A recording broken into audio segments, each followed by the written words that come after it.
नमस्ते दोस्तों, बात करेंगे सबसे बड़ा सवाल। आज क्या हम विदेशों के बनाए प्रोडक्ट को इस्तेमाल करते रहेंगे और पूरी दुनिया में अपने स्वाभिमान का अपमान करते रहेंगे, या फिर चीन की तरह हर क्षेत्र में अपना ही प्रोडक्ट बनाकर दुनिया के किसी भी देश को अपने पर राज नहीं करने देंगे? मतलब साफ है, क्या भारत अपना गूगल, फेसबुक और व्हाट्सएप बना सकता है? इस बात पर हमारे प्राइम मिनिस्टर मोदी जी का एक अभियान चलाया, स्वदेश 2.0 पुश। क्या है पूरी खबर जानते हैं। क्या आप इमेजिन कर सकते हैं कि अमेरिका का एक फैसला, सिर्फ एक फैसला, इंडिया की किस्मत बदल सकता है? क्या हो अगर मैं आपसे कहूं कि दुनिया की सबसे बड़ी सुपर पावर ने इंडिया पर इकोनॉमिक अटैक किया है और उसके जवाब में पीएम मोदी ने एक ऐसा मास्टर स्ट्रोक चला है जो आने वाले 10 सालों में इंडिया की तस्वीर बदल कर रख देगा।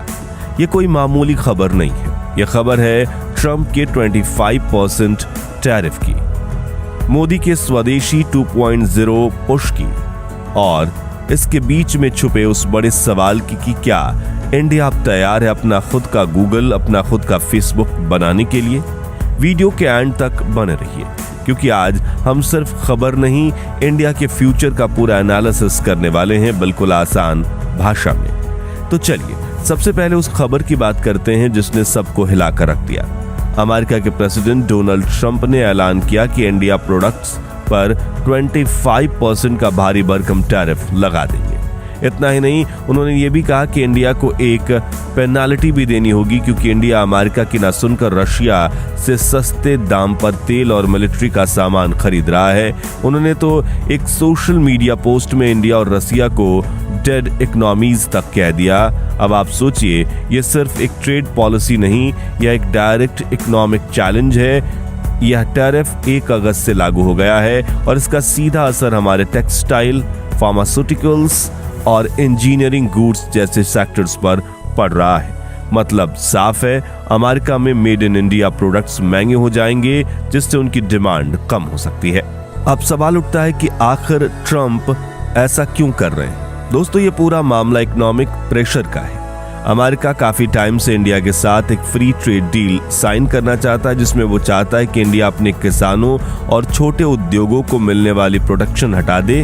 वो चाहते हैं कि उनकी बड़ी बड़ी कंपनियों के लिए इंडिया अपना मार्केट पूरी तरह से खोल दे, लेकिन भारत सरकार ने हमेशा अपने किसानों के हितों को सबसे ऊपर रखा और इस प्रेशर के आगे झुकने से मना कर दिया।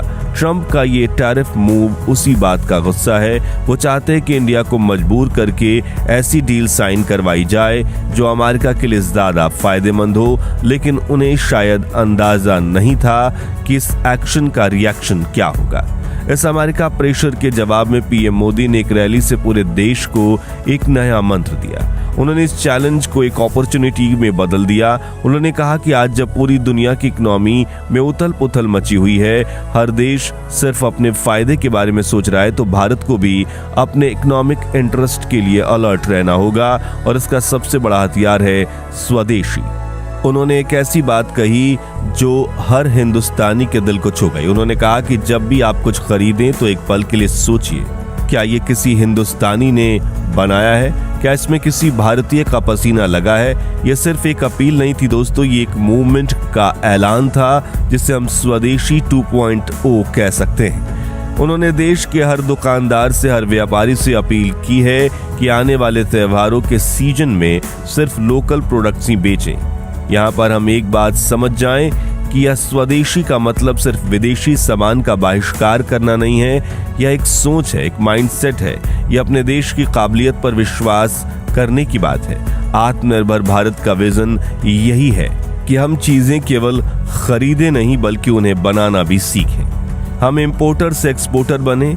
जब हम एक मेड इन इंडिया प्रोडक्ट खरीदते हैं तो सिर्फ एक सामान नहीं खरीदते, हम उस फैक्ट्री में काम कर रहे मजदूर को रोजगार देते हैं, उस स्मॉल स्केल इंडस्ट्री के मालिक का हौसला बढ़ाते हैं और अपने देश की इकोनॉमी को मजबूत करते हैं। गांधी जी ने स्वदेशी को आजादी की लड़ाई का हथियार बनाया था और आज पीएम मोदी से आर्थिक आजादी की लड़ाई का हथियार बना चुके हैं।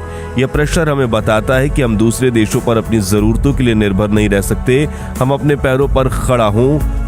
पर दोस्तों, स्वदेशी की यह बात सिर्फ फिजिकल प्रोडक्ट्स जैसे कपड़े, दवाइयां या मोबाइल फोन तक ही सीमित क्यों रहे?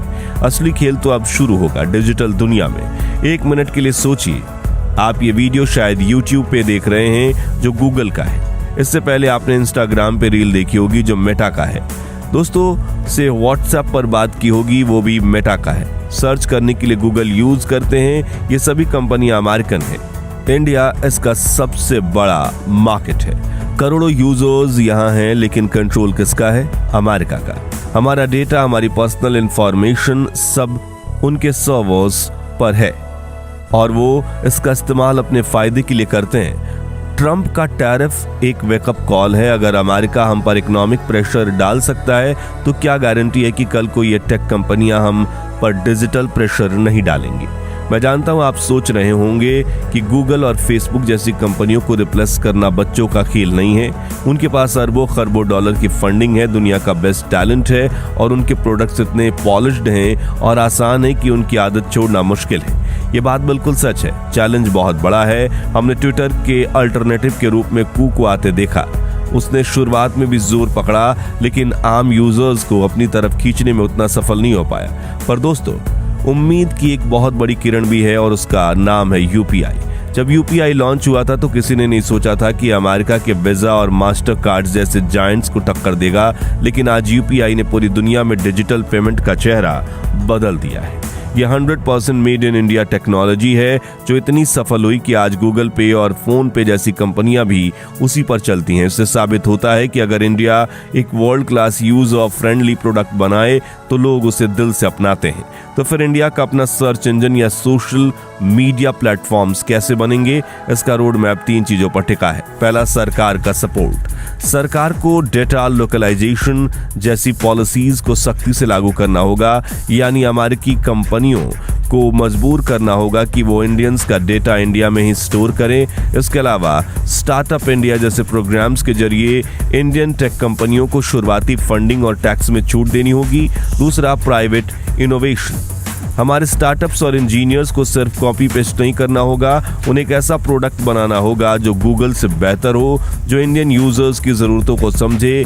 एक ऐसा सर्च इंजन जो हिंदी, तमिल, बंगाली जैसी स्थानीय भाषाओं में बेहतर रिजल्ट दे। एक ऐसा सोशल मीडिया जो इंडियन कल्चर और त्योहारों को ध्यान में रखकर बनाया गया हो। और तीसरी और सबसे जरूरी चीज, हम सबका साथ। जब कोई नया इंडियन ऐप या प्लेटफॉर्म आए तो उसे एक मौका देना होगा। हमें वोकल फॉर लोकल का नारा सिर्फ दिवाली के दियों तक नहीं बल्कि मोबाइल ऐप्स तक ले जाना होगा।